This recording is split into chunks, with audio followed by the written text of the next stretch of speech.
Le sujet de la prière dans 1 Timothée, chapitre 2, verset 5, l'apôtre Paul dira « Car il y a un seul Dieu et aussi un seul médiateur entre Dieu et les hommes, Jésus-Christ, homme, la prière. » La prière, c'est un besoin qui se retrouve chez grand nombre d'individus.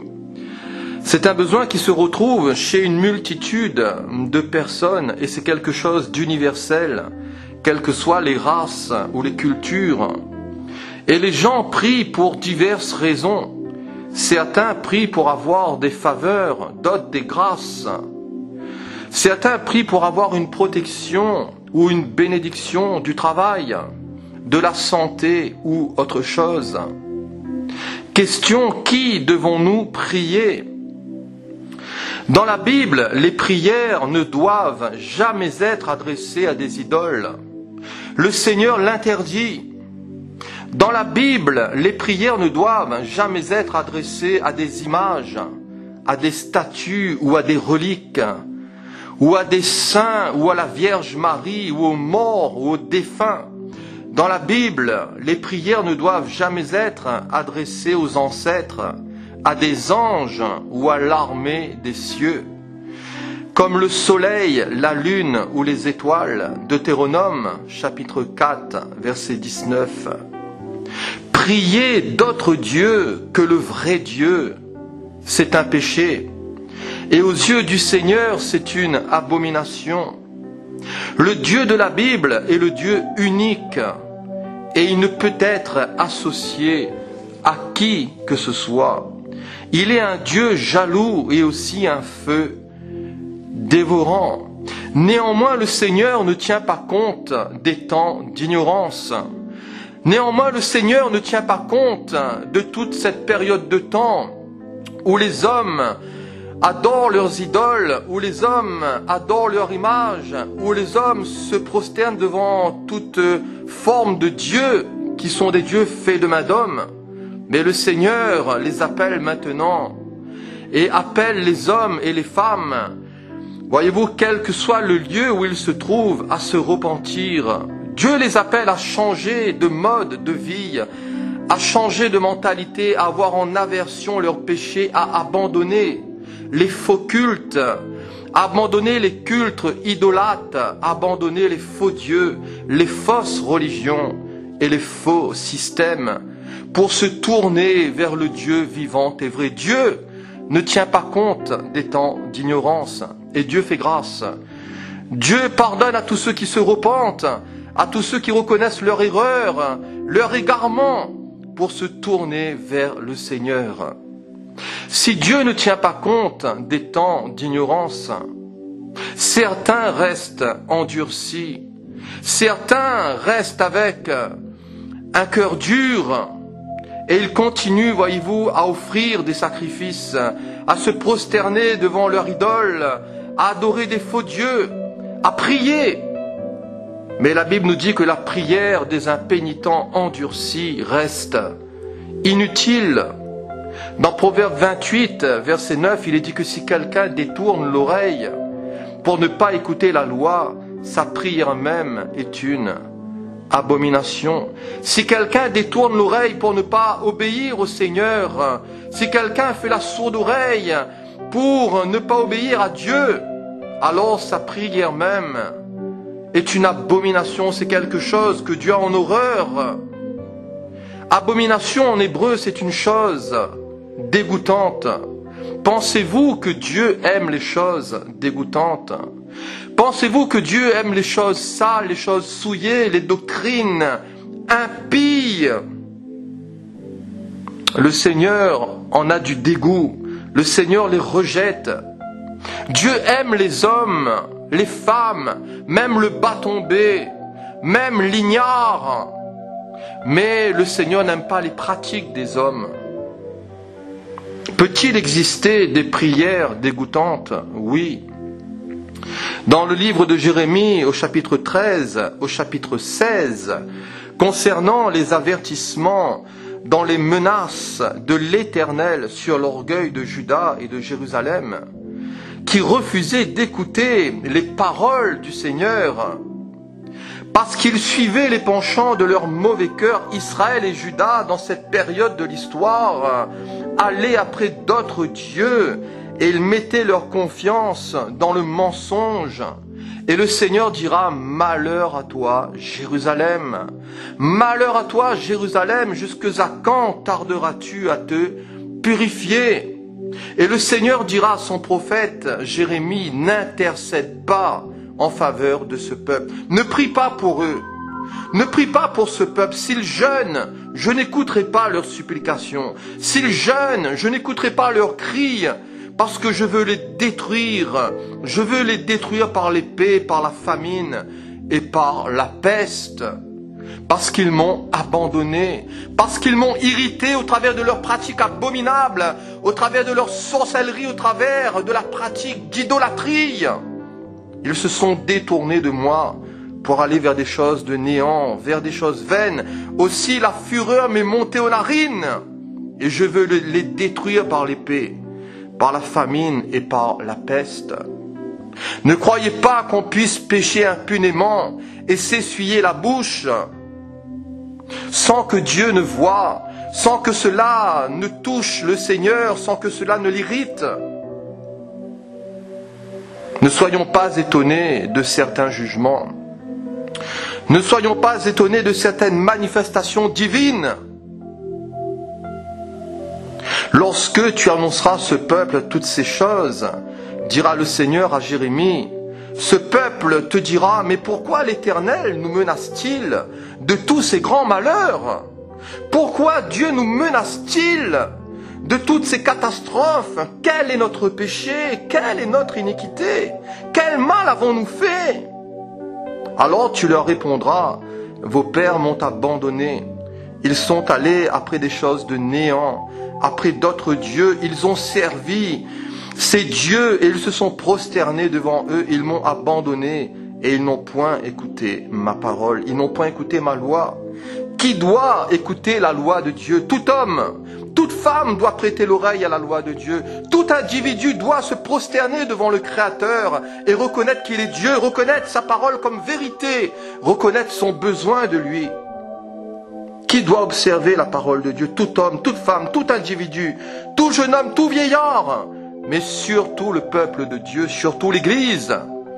Et voyez-vous de nos jours tant de confusion dans les églises, tant d'abominations, tant de mélange avec l'esprit du monde. Croyez-vous que le Seigneur soit content? Croyez-vous que le Seigneur applaudisse toutes ces églises? Voyez-vous qu'ils se sont empêtrés dans toute forme d'idolâtrie, dans toute forme d'impiété, d'impudicité, de souillure? Non! Le Seigneur n'approuve pas ces choses. Et le Seigneur demande à ce que son peuple revienne vers lui, à ce que son peuple fasse demi-tour en abandonnant toutes ces mauvaises voies. Sommes-nous dociles ou sommes-nous rebelles à la parole de Dieu? Sommes-nous à l'écoute ou non de ce que le Seigneur a à nous dire? Parce que Dieu veut nous parler à notre cœur. Qui devons-nous prier? Nous devons prier Dieu dans l'obéissance à sa parole. Et dans la Bible, la prière est adressée au Père, dans le nom de Jésus, par la puissance du Saint-Esprit. Car il y a un seul Dieu et aussi un seul médiateur entre Dieu et les hommes, Jésus-Christ, homme. Et l'Esprit nous aide dans nos faiblesses, car nous ne savons pas toujours ce qu'il convient de demander dans nos prières. Le Saint-Esprit nous aide, parce que nous sommes faibles. Beaucoup de gens disent prier, beaucoup de gens disent croire en Dieu, mais sans accepter le Fils et l'Esprit. Nous avons l'exemple de l'islam, ou des témoins de Jéhovah qui rejettent la divinité du Fils et de l'Esprit. Méconnaître l'une des personnes de la triunité, c'est tout simplement accepter un faux Dieu. Retrancher une personne de la triunité, c'est accepter un faux Dieu, c'est prier un faux Dieu. Et voyez comment le diable travaille.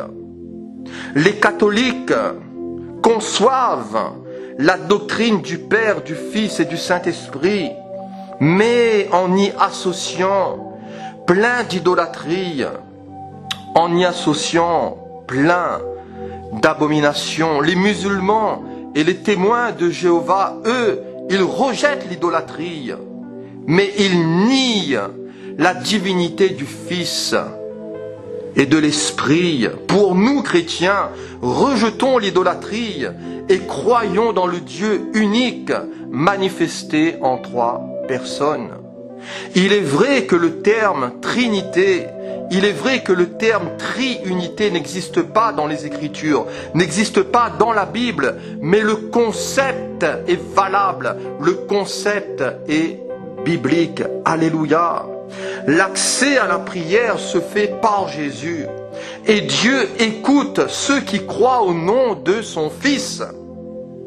Dans Jean chapitre 10, Jésus dira « Je suis la porte, et si quelqu'un entre par moi, il sera sauvé. Il entrera, il sortira, il trouvera de verts pâturages. » Éphésiens 2, 18.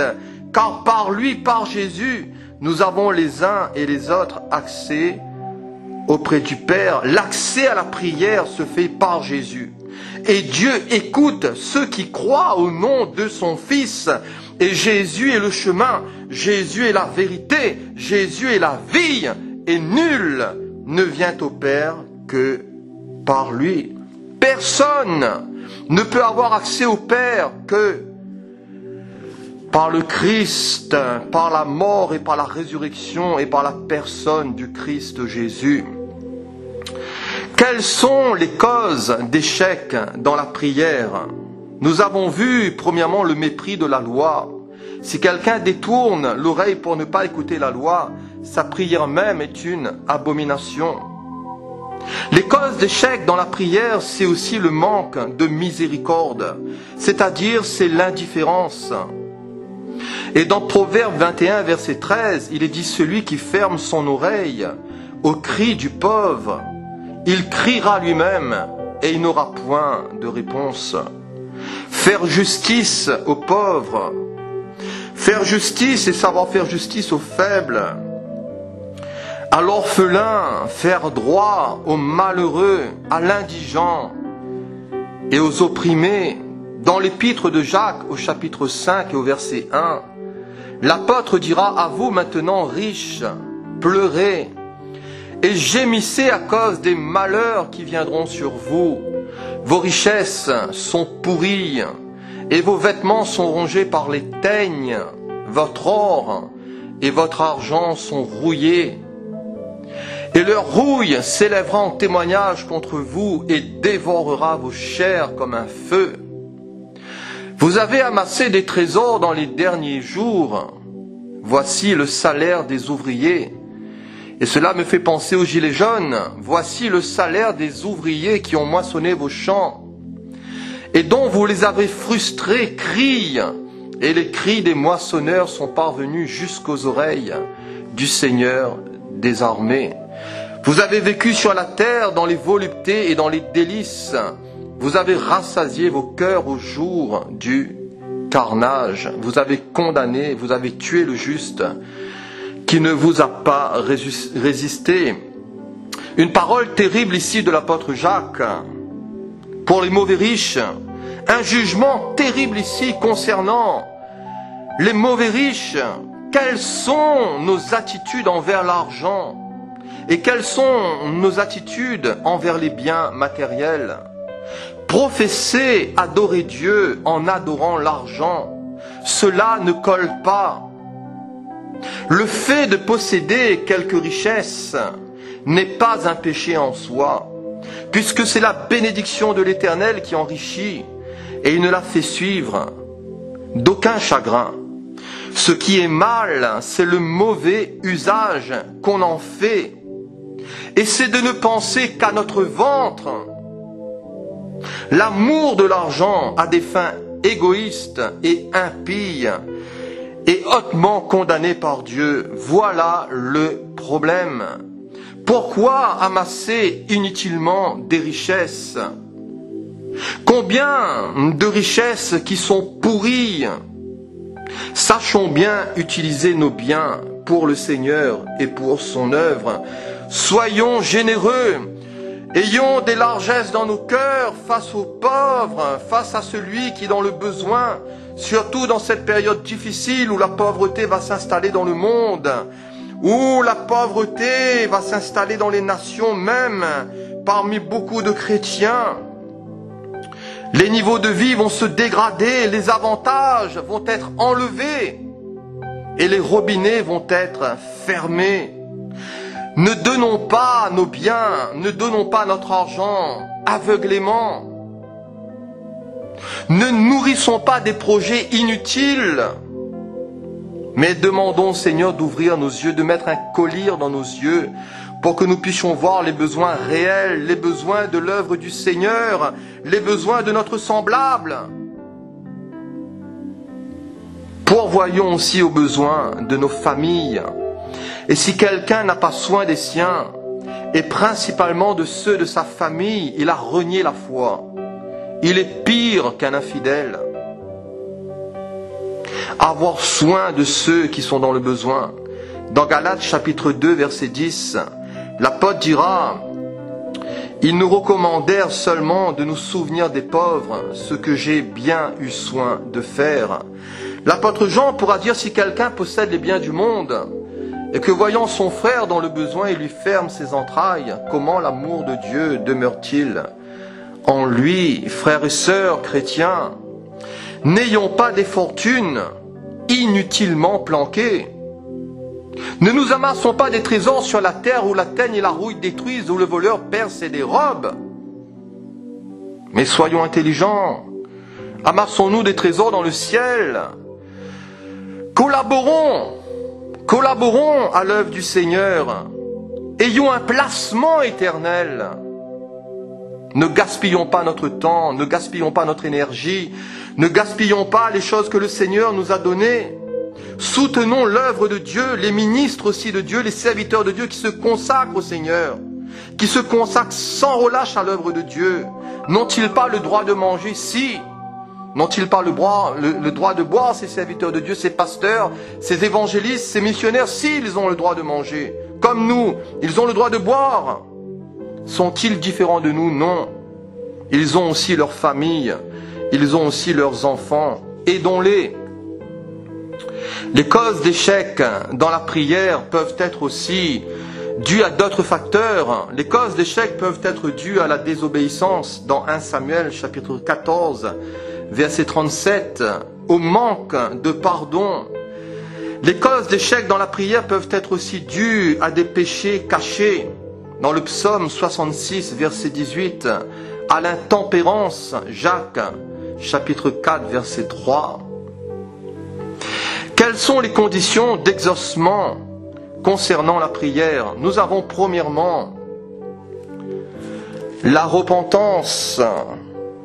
Et dans 1 Roi, chapitre 8, verset 33, il nous est dit: quand ton peuple d'Israël sera battu par l'ennemi, pour avoir péché contre toi, s'ils reviennent à toi et rendent gloire à ton nom, s'ils t'adressent des prières et des supplications dans cette maison, exauce-le des cieux, pardonne le péché de ton peuple d'Israël et ramène-les dans le pays que tu as donné à leur père, quand le ciel sera fermé et qu'il n'y aura point de pluie à cause de leurs péchés contre moi, s'ils prient dans ce lieu et s'ils rendent gloire à ton nom, et s'ils se détournent de leurs péchés, parce que tu les auras châtiés, exauce-les des cieux, pardonne le péché de tes serviteurs et de ton peuple d'Israël, à qui tu enseigneras la bonne voie dans laquelle ils doivent marcher, et fais venir la pluie sur la terre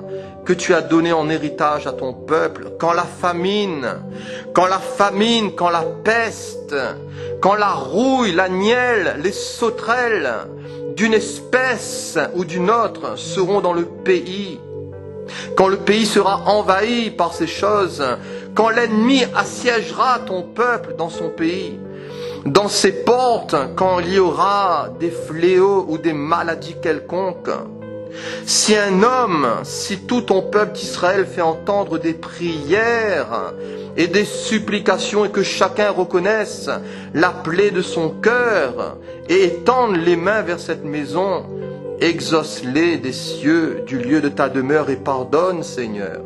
Fais grâce, mon Dieu, agis et rends chacun selon ses voies, toi qui connais le cœur de chacun, car seul tu connais le cœur de tous les enfants des hommes. Quelles sont les conditions d'exaucement concernant la prière? Nous avons premièrement la repentance.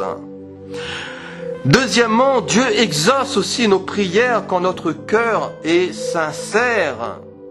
Et par la bouche de Jérémie, le Seigneur dira, vous me chercherez et vous me trouverez si vous me cherchez de tout votre cœur.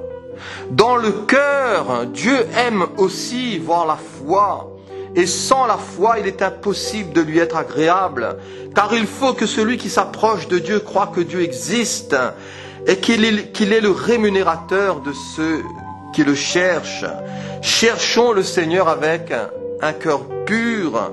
Approchons-nous de lui non seulement avec un cœur sincère, dans la plénitude de la foi, mais aussi les cœurs purifiés d'une mauvaise conscience. Le désir de Dieu, c'est que nos prières soient exaucées. Le désir de Dieu, c'est que nos prières atteignent le ciel. Et dans le livre de l'Apocalypse, il nous est parlé de ces couples d'or remplis de parfums qui sont les prières des saints. L'odeur du parfum de nos prières aux narines de Dieu, cela réjouit le cœur de Dieu. L'odeur de la prière de ces saints fait avec un cœur pur, fait avec des mains innocentes, fait dans la contrition de l'âme, fait avec un esprit de repentance, de confession des péchés d'affliction. Oh, cette odeur de prière est agréable au ciel, aux narines du Tout-Puissant. Quand un chrétien, quand le peuple de Dieu, quand un croyant se détourne de ses mauvaises voies, les cieux sont ouverts si mon peuple, sur qui est invoqué mon nom, s'humilie, qu'il prie, qu'il cherche ma face, qu'il se détourne de ses mauvaises voies, je l'exaucerai des cieux et je pardonnerai son péché, je guérirai son pays. Dieu aime des prières et les prières faites avec un cœur pur, un cœur vrai, un cœur sincère. Et si le sacrifice des méchants lui est en horreur, la prière des hommes droits lui est agréable. Réjouissons le cœur de notre Dieu en lui offrant aussi des sacrifices d'action de grâce qui le glorifient. Alléluia! Quel est le pouvoir de la prière? Quel est le pouvoir de la prière? La prière et le pouvoir de la prière est quelque chose d'illimité. D'illimité pour ceux qui demeurent en Christ. Dans Jean chapitre 15, verset 7. Si vous demeurez en moi et que mes paroles demeurent en vous, demandez ce que vous voudrez et cela vous sera accordé. Vivre en Christ et vivre conformément à son appel et à sa volonté, c'est être exaucé à coup sûr, c'est d'être rassasié, c'est de voir nos prières trouver un plein accomplissement. Pourquoi? Parce que nous sommes en Christ, parce que nous demeurons en lui, parce que ses paroles demeurent en nous, parce que nous sommes conformes à ses desseins, parce que nous sommes conformes à ses désirs, à son cœur. Fais de l'Éternel tes délices, et il te donnera ce que ton cœur désire. Ceux qui ont faim et soif de justice seront rassasiés. Alléluia! Le pouvoir de la prière, le pouvoir de la prière dépend aussi de notre foi. Dans Matthieu 21, tout ce que vous demanderez avec foi par la prière, vous le recevrez. Prier avec foi, c'est prier avec efficacité. Et dans Actes chapitre 9, concernant Dorcas, qui a été ressuscité par Pierre, on le conduisit dans la chambre haute. Pierre fera sortir tout le monde. Pierre se mettra à genoux et qu'est-ce qu'il va faire? Il va prier. Puis se tournant vers le corps, il dira « Tabitha, lève-toi » Elle ouvrit les yeux et elle s'assit. Pierre lui donna la main et la fit lever. Alléluia, soyons des canaux de bénédiction pour les morts. Et plaise à Dieu qu'il y ait des résurrections, mais aussi pour les morts spirituels, pour tous ceux qui vivent loin de Dieu, que nous soyons une source de bénédiction pour eux, des canaux de bénédiction pour les malades, pour les perdus, pour les parias, pour les sans-dieu, pour les esclaves. Soyons des instruments de l'Esprit qui sont loin de Dieu, conduits par l'Esprit de Dieu, pour accomplir l'œuvre de l'Esprit, pour être animés de sa force. Soyons des intercesseurs. Quel est le pouvoir de la prière? Celle du juste et efficace. Prions avec foi, par le Saint-Esprit. Ayons un cœur ouvert et plein d'assurance, soumettons-nous et soumettons notre volonté au Seigneur et aux paroles de sa bouche. Collaborons avec lui d'une manière intelligente, apprenons à le connaître, cherchons à le connaître, entrons dans sa présence, ayons une vie de communion intense avec lui. Dieu va nous révéler ses secrets, Dieu révélera sa parole à ses prophètes, à ses envoyés, à ses ambassadeurs. Évoquons les promesses de Dieu, réfugions-nous dans sa justice, réfugions-nous dans sa fidélité. Soyons persévérants, ne nous relâchons pas. La fin de toute chose est proche. Soyons sages et sobres pour vaquer à la prière. Dans la souffrance, Dieu s'intéresse à notre peine. Et quand un malheureux crie, l'Éternel entend et il le délivre de toutes ses détresses. Dans la souffrance, Dieu s'intéresse à notre peine. Et nous pouvons même prier dans l'étreinte de la mort. Dans Jean 17, verset 1, après avoir ainsi parlé, Jésus leva les yeux au ciel et dit, « Père, l'heure est venue, glorifie ton Fils, afin que ton Fils te glorifie. » Prions pour la grâce nécessaire en temps de besoin. Et nous sommes dans un temps de besoin énorme. Nous sommes dans un temps où les besoins sont immenses, où la misère est immense, où les cœurs brisés sont immenses, où là il y a des vagues de décès, de mortalité, de séparation dans les familles, où il y a beaucoup, voyez-vous, de douleurs, de chagrin, de tristesse, de maladies. Prions pour la grâce nécessaire en temps de besoin.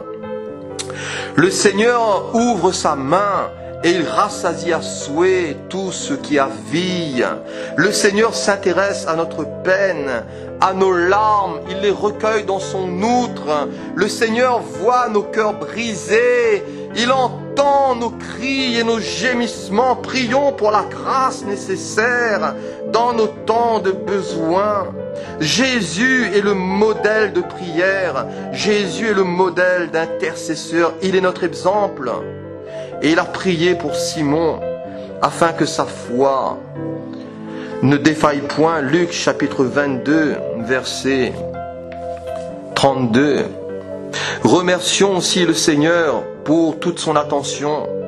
Remercions le Seigneur pour l'intercession de son Fils, de son Christ en notre faveur. Mais remercions aussi le Seigneur pour tous ceux qui prient pour nous, pour tous ceux qui intercèdent pour nous. Soyons reconnaissants à leur égard pour tout leur temps qu'ils se consacrent pour nous dans la prière, pour leur amour, pour leur effort, pour leur fidélité et pour leur investissement. Ne les oublions pas. Pour qui prier? La Bible nous dit dans 1 Timothée 2:1 de prier pour tous les hommes, pour ceux qui sont élevés en dignité, pour les petits et les grands. Prions pour les médecins, pour le corps médical, pour les infirmiers. Prions pour les souffrants. Prions pour les rois, pour les autorités. 1 Timothée chapitre 2 verset 2. Pour qui prier? Prions aussi pour Israël. Et une bénédiction particulière est prononcée sur ceux qui prient pour Jérusalem dans le psaume 122. Prions Prions aussi pour nous-mêmes, afin que nous ayons la force d'échapper à tout ce qui va survenir. Prions pour nous-mêmes, afin que nous puissions résister au péché, parce que le péché nous enveloppe si facilement. Prions afin d'avoir les yeux ouverts, d'être vigilants, de réaliser en quel temps nous sommes, d'apprécier ces temps prophétiques et de réaliser que l'avènement du Seigneur est proche. Ne nous endormons pas. Réveille-toi, toi qui dors. Réveille-toi d'entre les morts et Christ t'éclairera. Sors de ta léthargie. Sors de ton sommeil. Sors de ta décadence. Il nous faut faire violence, parce que la prière c'est un combat contre toutes les puissances des ténèbres, contre le diable, contre toutes ces forces obscures, contre tous ces démons. Revêtons-nous de toutes les armes de Dieu, revêtons-nous du grand et du petit bouclier, et soyons câblés, soyons armés jusqu'aux dents par la grâce de Dieu. Prions pour nous-mêmes comme Paul, qui avait cette écharpe dans sa chair, et aussi cet ange de Satan qui le souffletait, et dira 3 fois, j'ai prié le Seigneur. Et Dieu lui a dit, ma grâce te suffit. Prions pour nos besoins, pour vaincre le mal. Prions les uns pour les autres, pour nos familles, pour nos enfants, pour nos conjoints respectifs. Prions pour les jeunes, les moins jeunes, les personnes âgées, ceux qui sont alités, ceux qui sont dans les EHPAD, ceux qui sont, voyez-vous, là, à l'article de la mort, dans la souffrance. Prions pour nos villes, là où nous habitons, et cherchons la paix de la ville où nous sommes, et prions l'Éternel pour elle. Prions aussi pour les réfractaires, et pour ceux qui nous méprisent, pour ceux qui se moquent de notre foi, pour ceux qui nous outragent, que Dieu ait pitié d'eux, que Dieu les fasse grâce, que Dieu puisse ouvrir les yeux de leur cœur, afin qu'ils puissent réaliser toute leur stupidité et toute leur ignorance et leur petitesse à combattre Dieu. Prions pour l'Église, prions pour les ministères, pour les missionnaires qui sont souvent dans des champs difficiles, pour leurs familles, et même combien de missionnaires qui ont été touchés par ce coronavirus. Il y en a, prions pour eux. Prions pour les progrès de l'Évangile, même si tout n'est pas évident et même si tout n'est pas facile. Où faut-il prier? Nous devons prier en secret dans notre chambre. Jésus a dit, quand tu pries dans ta chambre et prie ton Père qui est là dans le secret, ton Père qui est là dans le secret, il te voit, il te le rendra. Jésus se retirait à l'écart et il priait. Il est bon que nous puissions faire abstraction à tous ces bruits au téléphone, à la télévision, aux marmailles, au bruit de la ville, et de nous retirer à l'écart comme le Maître, afin de recharger nos batteries spirituelles, afin de nous ressourcer, afin de puiser nos forces en lui, car en lui est la force. Où faut-il prier? Prions aussi dans nos maisons, prions dans l'assemblée des croyants, prions aussi en tout lieu. 1 Timothée chapitre 2 verset 8. Si nous prions en tout lieu, faisons-la aussi, et faisons-le sans souci de déranger les autres. Ne faisons pas du tapage, pas besoin d'ouvrir nos fenêtres et de crier, de hurler pour, voyez-vous, attirer l'attention des autres. Non, soyons simples, soyons discrets. L'essentiel, c'est que Dieu nous voie. Et l'essentiel, c'est que le Seigneur nous entende et qu'il nous réponde. Alléluia! Pour terminer, quels sont les résultats de la prière? Ces résultats sont immenses. Ces résultats sont providentiels. Ces résultats sont multiples et bénéfiques, et cela sur un plan individuel, mais aussi collectif. La prière du juste est d'une grande efficace. Nous ne prions pas une idole, notre Dieu est actif. Dieu entend le cri de son peuple. Le bras de Dieu est puissant. Dieu a des bénédictions en réserve qu'il va lâcher de son ciel sur ta tête, sur ta famille. Dieu a des provisions immenses, et il n'est jamais pris de court. Les résultats de la prière, c'est aussi l'édification personnelle en langue Et prions dans l'esprit, prions en langue, construisons-nous, faisons du bien aux autres par nos prières. Et le Seigneur répondra, le Seigneur agira, le Seigneur guérira, le Seigneur relèvera, le Seigneur sauvera, le Seigneur protégera, le Seigneur bénira, le Seigneur pourvoira, le Seigneur multipliera, le Seigneur sanctifiera, le Seigneur éduquera, le Seigneur disciplinera, et le Seigneur nous donnera du repos. Alléluia! Que le nom du Seigneur Jésus soit béni. Que Dieu vous bénisse, chers amis. Amen.